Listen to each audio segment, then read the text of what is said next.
Well, good morning and welcome to Daily Connect. We're going to continue on with our series about the prophets of the scriptures. I'm Ross Duncan. I'm the vicar here at Holy Trinity. Well, we have an interesting figure today. It's the figure of Joshua. Joshua is credited as being the one that led God's people, the people of Israel, out of their trek for 40 years into the land of milk and honey, the land of Canaan. And Joshua was the one that was anointed by God to take over from Moses. It's interesting because Joshua has already, in that period of time of the Exodus, demonstrated his faithfulness to the Lord and his following of Moses in terms of the meeting place, the tent where Moses would go to hear the concerns of the people. It was a place where Joshua would stay in residence when Moses came back into the camp itself. Joshua is also credited as going with Moses on his first ascent of Mount Sinai when he received the tablets.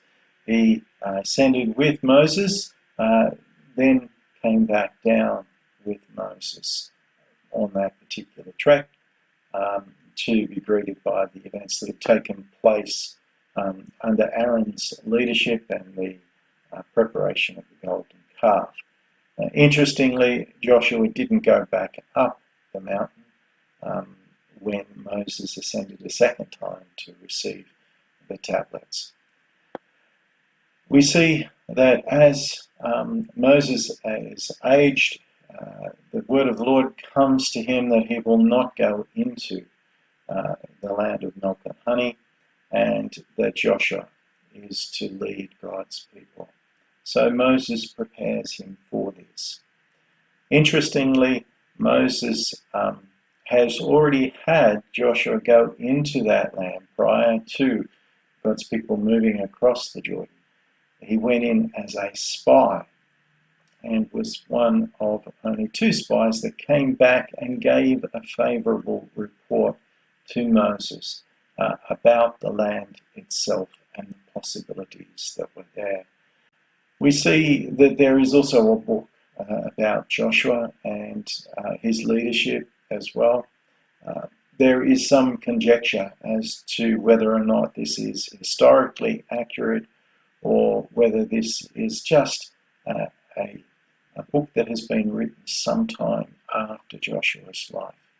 Certainly within the scriptures of the people of Israel, there is great mention in relation to Joshua and his leadership, especially the battles that he fought. Also, that as they crossed the River Jordan, that the River Jordan was parted, similar to the Red Sea, allowing God's people to walk across the river. We also see that in the battles that took place to occupy the land of Canaan, that Joshua called upon the Lord, was in communication with him and being directed in terms of how he was to undertake these battles. There's also a famous request there that Joshua asks for God to stop, I suppose, the movement of the sun and the holding back of the night so that they can complete their battle and win victory as well. Joshua continued to a very old age, and in his preparation for his death, he tells the people of Israel that they should separate themselves from the indigenous population of the people of Canaan, the Amorites, and all of the others, that they should not integrate with them, that this will cause great problems into the future. And of course, this eventually did take place, and those problems did come to fruition. So Joshua is held in high esteem within the Bible and also with the people of Israel. He's also held in high esteem in the history of Islam as well. So another significant figure, prophetic figure in God's journey with his people. We'll have more tomorrow. God bless. Have a great day, and we'll see you next time. Bye.